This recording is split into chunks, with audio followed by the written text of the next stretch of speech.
What is up, everybody? We are back with everyone's favorite Steeler podcast, Steeler Crazy, the Chris Wormley and Friends show.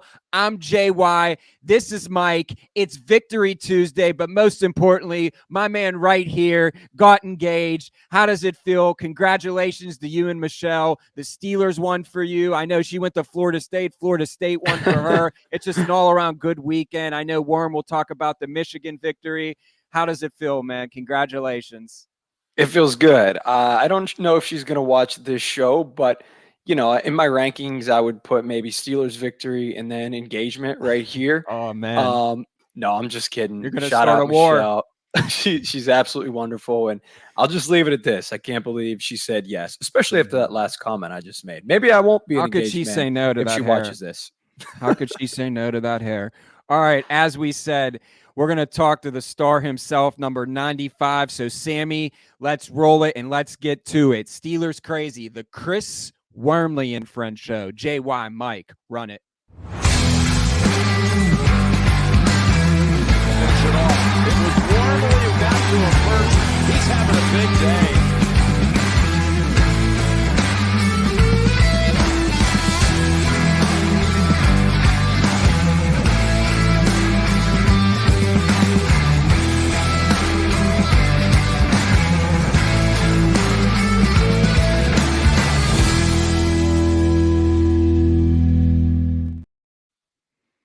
All right, let's bring in number 95 himself, Mr. Wormley. What's How going are on, you? guys? Yeah, What's man. up? What's up? Big weekend. You got the Michigan. They whooped up on Ohio State this Saturday. Mhm. Mike got engaged. I think is maybe top priority of the show. A lot of W's. We're just and going the with a lot of Steelers won. W's. I don't know if I want to be invited to the wedding, but if I can get a bachelor party invite, I'll gladly take that one. Oh, I got you, man. I'm already planning ahead. I know JY and whoever else you got going, man, are gonna have a hell of a time. But no, man, congratulations to you. You're joining the married gang here soon, so that's awesome, man. But yeah, man, Monday Night Football got a W, made some big plays. I think it was maybe our most complete game as a team. Running the ball, Kenny Pickett taking control of the game as far as not turning the ball over, making big plays. Deontay seemed to get into his flow again, which was amazing to see. George Pickens continuing to make big plays, and our defense stepping up when we really needed to, with 2 turnovers and a blocked kick. Yeah, obviously that was a much needed win. Just how good did that feel to get the road win and just, get back in the win column? I know you kind of already talked about it, but just tell us, and especially the game that you have. I know we're going to play the clip when Mike talks to you, but yeah, just tell it. Like, how does that feel after, going through, the struggles that you guys been going through earlier in the season to get that win? Yeah, anytime you can get a win, it's a bonus. But I mean, on a personal level, anytime you can help the team win in a big way. They're on the 1 yard line there when I recovered that fumble, and it was looking like they were going to score. Jonathan Taylor's, probably one of the best backs, if not the best back in the league. And when they get down there like that, they're very, very successful at punching it in with him. So, if they would have scored right there, we knew that we had our backs against the wall, and we're going to have to pull something, pretty crazy when it comes to winning the game and making some big plays. But he fumbled it. He's been a fumbler his whole life, back in college, and now the first 2 years in the league. So I saw the ball and had to fight a 40-year-old man for it. But like my Instagram post said, I'd be a retired man right now if I didn't pick that up and get to the sideline. Yeah, with let's rewatch that. Go ahead. Yep, look at that. I like that it's liked by Jordan York. But tell us about this. That was my first question. Why would you be a retired man right now? You would feel like you were older than 40 because Matt Ryan is a senior citizen? I mean, 40's pretty old in the league. But I'm 6'5", 310 pounds, and if I would let a quarterback win that matchup between me and him, I think I'd be humiliated, embarrassed, and I don't know if I could walk into a team meeting the next day and show face. So, like I said, I'm glad I came up with it, and it was a big play at a big time in the game.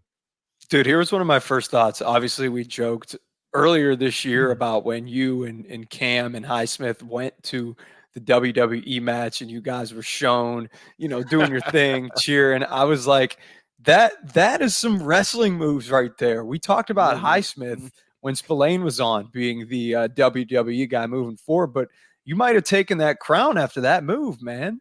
Yeah, man. I mean, inspiration and I guess it comes from a lot of different places. So wherever you can find some inspiration, you take it and try and mold it into your craft. And I think that's maybe subconsciously or subliminally that was in the back of my brain when I was wrestling with Matt Ryan for the ball. It was cool. Give him the belt. Give him the belt. Yeah, All right, I want to talk a little bit about some other guys. You already threw out Jorge Pickens and some other players who were excellent, but some of the unsung heroes this year that we haven't got a lot, I haven't seen a lot, I should say. Two guys really standing out to me. First, talk a little bit about Benny Snell. I know he's on the other side of the ball. You see this guy often. He plays majority of special teams, got his first snaps of the season on offense yesterday, and he showed out. Yeah, Benny, I think at least everybody in the building kind of knows the type of player that Benny can be when he gets a chance. And he showed that yesterday. He had a lot of big runs. He had that touchdown. And not only is he a solid special teams player, but he's a power back that can convert on those short 3rd and 1s, 3rd and 2s. I think he did that 2 or 3 times in the game. So it was great to see him get that chance that he honestly didn't get all this whole year. I remember when I first came to the Steelers, that first game in 2020 against the Giants Monday night, he ran for like 100, 120 yards. So it's not like it kind of came out of nowhere, but he just hadn't had the opportunity this year. And I was really happy to see him succeed and get the, the recognition that he did, because he's a great player. And I know that he's looking to continue to prove that, whether that's, these next 6 games or with, another team next year. But I know that, a guy like Ant Mack, who had a lot of, potential coming out, had some injuries, I think, early in his career. And now he's been on our practice squad all year, but he really had some big plays for us in the screen game and even in the run game, a couple draws here and there, really allowed us to push the ball down the field and continue those drives. Tell us a little bit about, as well, your defensive mate, James Pierre. Yeah, Amy, he's sometimes gets a lot of crap for some of the things that he that happens with him, especially last year on some deep balls and getting scored on. But he always seems to be around the ball, always seems to make a play when needed. And the 3rd play of the game, huge play. And I think he's a type of player that can build off of that. And I know that we're going to continue to lean on him, for the rest of the season, because he always seems to make a lot of plays at the right time. And that, even if it was that first drive, it set us up, I think, for that big first quarter that we had as a defense. Yeah. So talk about the other side of the ball. I think everyone is watching for, especially this season, is just the progression of Kenny Pickett. Yeah. I mean, obviously he's a rookie. So rookies are going to make some mistakes, and that's what he's definitely done that, especially his first start of the year. But as the season's gone on, as he gains more confidence, more knowledge of how an NFL game is played and the flows and the ups and downs of it, he seems to be getting better and better. Is he throwing for 5 touchdowns a game and 700 yards? No, but he's controlling the game. He hasn't turned the ball over in, I think, 2 or 3 games. I think they said 130 some passes or something crazy like that. Yeah. Which I think that's the biggest thing right there. You said is no turnovers. Yeah. That's really all I'm personally looking for, and I see it. So let's switch a little bit. You guys have the Atlanta Falcons. A quick week. What have you seen on tape so far? So you favored 1.5. There we go. Honestly, I haven't watched any tape on him yet. Just been recovering from the game last night. Got in late. Not a whole lot of sleep this morning, but got the recovery in, got the workout in. Watched film from last night, but definitely going to dive into the tape when we get off this podcast. But they got a solid offensive line. They got a quarterback in Mariota who I know is continuously looking to make a name for himself after kind of having a rough go in Tennessee. And he's been playing well. I don't think he turns the ball over a whole lot. I think he makes good decisions. And then they got a guy like Cordell Patterson, who not only is probably a Hall of Fame kick returner when it's all said and done. But he's found his niche in being a pretty nice running back over the last couple of years with the Falcons. So he's probably that's going to be the number one thing is stopping him, Mariota and Patterson when it comes to the offensive side of the ball. And on the defensive side of the ball, I think we're just looking for Kenny to continue to grow, continue to make those smart decisions, and continue, like we saw this past game, distribute the ball, to multiple receivers, running backs out of the backfield. And I think that's where we have our most success. I'm no offensive guru, but it seems to me that when you get a guy like Deontay Johnson early in the game, I think he had 3 or 4 catches in that first quarter. Get him going, get him in the groove of things, and then obviously Pat Freiermuth, who is is about as sure of a target as anybody in the league, and then the young boy Jorge Pickens. I think when you can kind of get that flowing, I think that sets Kenny up and it sets our offense up for great success. Yeah, I agree. So what do you guys? What? Yeah, that's great. Put it on a shirt. What do you guys have to do to keep stacking wins? What's the most? If you just off the top of your head, just one thing. I think just play as a team. Like I said at the beginning, this is probably our most complete win as a team. Everybody worked together. Everybody put in the work to get this W, and we're looking to do that again in Atlanta. Chris, I want to give you a chance to address something that we talked a little bit about off air. There's been a lot of comments and feedback from NFL players recently about the artificial turf. A lot of guys are getting injured. You guys are playing back to back, obviously in the Dome, Indianapolis, and now Atlanta. Tell us a little bit more from an NFL player's perspective about why that is not beloved. I think that's a fair way to put it. I mean, personally for me, like my first year at Michigan back in 2012, I tore my ACL on a non-contact turf field. So I've had some pretty choice words for turf fields for a long time. But I think when you look at it, it's a slab of concrete with fake grass and rubber pebbles on top of it. So when you talk about the impact that it takes on your knees and ankles, especially as you get older, it's not ideal. I woke up today feeling a little more sore than I would if it was a grass field, and I know that's how it's going to be a week from now when I wake up Monday morning after that game against the Falcons on their turf field. And it sucks because or it's unfortunate when you have to go from grass to turf grass and back and forth, because a lot of other pros, I don't think any other pro sports go back and forth. Maybe baseball. I think baseball, there's a couple of turf fields. Yeah. But I don't think the impact is as hard as ours, or at least they're not a contact sport. But you're not expecting LeBron James to go and play on a clay basketball court and a wood court. When soccer players come over here from the Premier League, they'll change a turf NFL field and put grass over top. We're a multi-billion-dollar company, organization, whatever you want to call it, and for us to not be able to play on even surfaces every single game, I think we're doing the league and the game a disservice, especially when anybody gets injured. But when you got a star player that a 10-year-old kid's going to see, but he just got hurt the week before, and he won't be able to see him, that was maybe his one chance to go see him play. When you think of it like that, and me growing up as a fan, it's a little disheartening that we can't get grass and lower the percentage of major injuries. Interesting stuff, no question about it. You're watching the Chris Wormley and Friends show, a Sick Podcast production. Make sure you follow us down there at Sick Podcast Steelers, YouTube, the Sick Podcast Steelers Crazy. Also, of course, in tandem over here with us, the yinzercrazy.com founders, Mike and JY. All right, I know everybody loves their warm association. However, we're going to skip it. We'll get to it next week because I want to talk about those letters on your shirt a little bit more, man. I don't think you're going to be mad about that. I'll take it. Yeah, let's do it. If we're pressed for time, we got to talk about these Wolverines. This isn't an ordinary win. This isn't Northwestern. This isn't Purdue, who you'll have. I don't want to jinx anything to talk about that just yet. It's the Ohio State Buckeyes in the game, 45-23. First of all, did you get a chance to watch? I did. I caught second, third, and fourth quarter of the game, and I'm not gonna lie, I was a little nervous that first and second quarter. The action of that.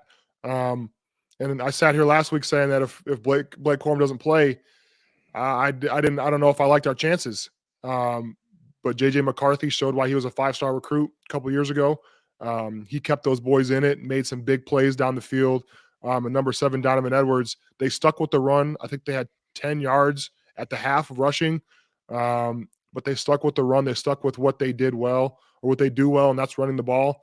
And on the defensive side of the ball, I give a hell of a lot of credit to Jesse Minter, their new defensive coordinator, who was my former neighbor when I was in Baltimore. He was a Baltimore Really? coach, and we lived next to each other.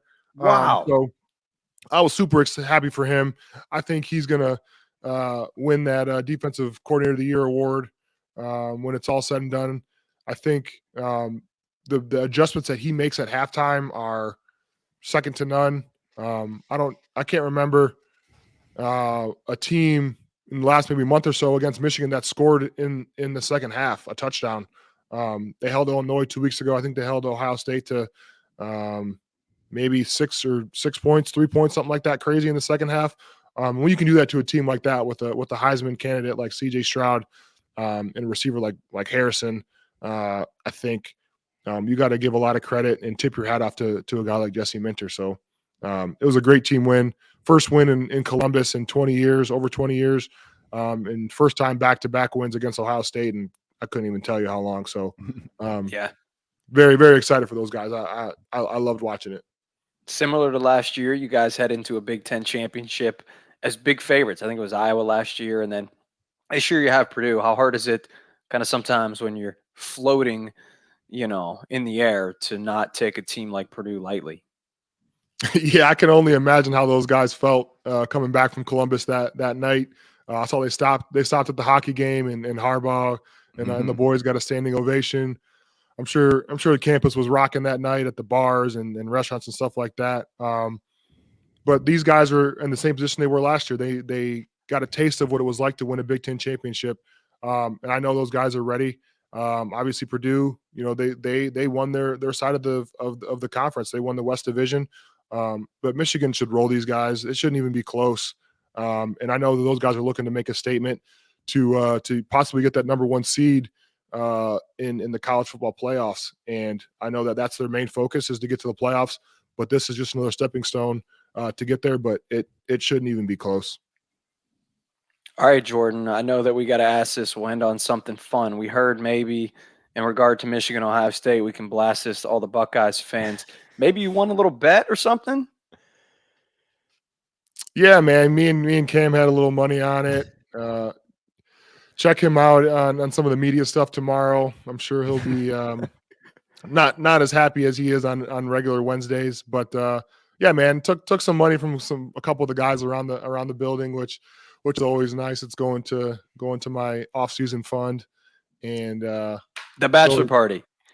There you let go. me know. Yeah, Is and, going to the bachelor party. It was the first. Yeah. So no, it's anytime you can take money from Cam Hayward, it's a good day. So I was on cloud 9 all Sunday. All right, July 7th, 8th, 4th of July weekend next year. Mark your calendar. There we Jordan, go. anything to close with, man? I know. Let's just keep stacking these wins and got it. great play, man. Like I said, it's just amazing. I swear that Mike said that you were going to get a strip. I have the text. He texted me and he said Chris is going to have a strip fumble. I think he's going to. Yeah, I did say that, actually. You did say that. So this week we're going to manifest. Let's get a what's Mariota the lottery sack, numbers maybe first? a fumble. Yeah, man. Yeah, Let me get I wish I could. Yeah. I'll tell you when the power. And I said Steelers by 7, and so there you go. Profits. I love it. Appreciate you, boys. All We're right. looking to get win number 2 in a row. First time do in it. the season, and this is really crunch time. We got about a month and a half of the season, and every win is important. And time to win out. can't waste any more time, boys. Yes, sir. All right. Stack those W's. Well, thank you. Later, my man. See ya. See you, boys. Yeah, man. As always. Well, this is a special Victory Tuesday. What is that? The W. I'm stacking W's. Okay. I thought you were like Jameis Winston. What's that taste like? What did he do when he was looking at you? Let's eat a W. Jameis Winston. Oh man, I don't think Kenny Pickett's gonna Let's do not any make of that a clip. Eat a W. But, maybe Anello and Sammy can put me side by side with Jameis Winston eating a man. W. I could go for some crab legs right now. You're making me hungry.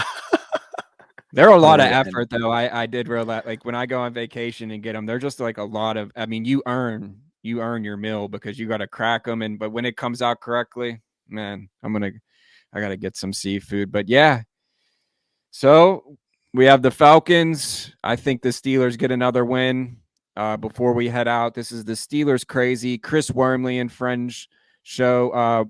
Let's just get your score prediction for it's crazy the turnaround because I feel like Monday and then they just play right again on Sunday, and I hope that they do stay safe on the turf. Definitely. Here's my score prediction. The score is going to be tune in Thursday to find out on this sick podcast. That's what's called a teaser in the business. There you have it. And you never know who we'll have on. We always have insiders on. We're going to be having giveaways. It's the season of giving, Christmas, the holidays, whatever you celebrate. Let's just celebrate it because guess what? Under one umbrella, we're all Steeler Nation. JY, Mike, Samuel, run it. And that's a wrap. Hope you don't miss us too much until next time. Follow the Sick Podcast Steelers Crazy on YouTube, Instagram, Facebook, Google Play, and Apple Podcasts.